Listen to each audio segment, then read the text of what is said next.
আমরা আনন্দ লাভের জন্য ভালোবাসি মা বাবাকে, ভাই বোনকে, পরিবার পরিজনকে, বন্ধুকে, প্রেমিকাকে। আমরা চাই যে সকলে যেন আপন হয়ে থাকেন, আমাদের কাছে থাকেন। কিন্তু মানুষের একটা প্রবৃত্তি আছে যে তিনি যা লাভ করে ফেলেন তার মূল্য তিনি বুঝতেই পারেন না।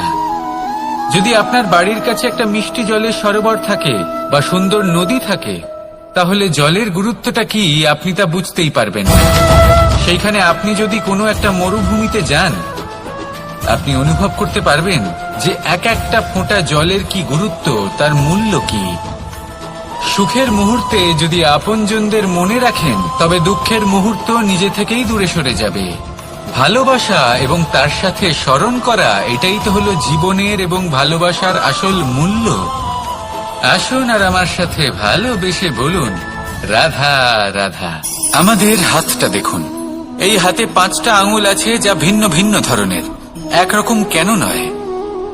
কারণ হলো প্রত্যেকের নিজের নিজের গুরুত্ব আছে, নিজের নিজের মাহাত্ম্য আছে। এরা ভিন্ন, তাই একত্রিত হয়ে মুষ্টিবদ্ধ করা সম্ভব, যার দ্বারা আমরা আত্মরক্ষাও করতে পারি, আবার আক্রমণও করতে পারি।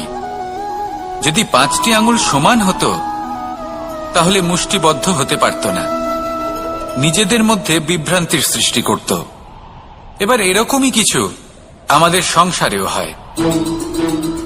আমাদের দেশ, যেখানে একটি ভূমির ওপর ভিন্ন ভিন্ন ধর্মের মানুষ বাস করেন, ভিন্ন ভিন্ন জাতি, ভিন্ন ধর্ম, ভিন্ন ভাষা।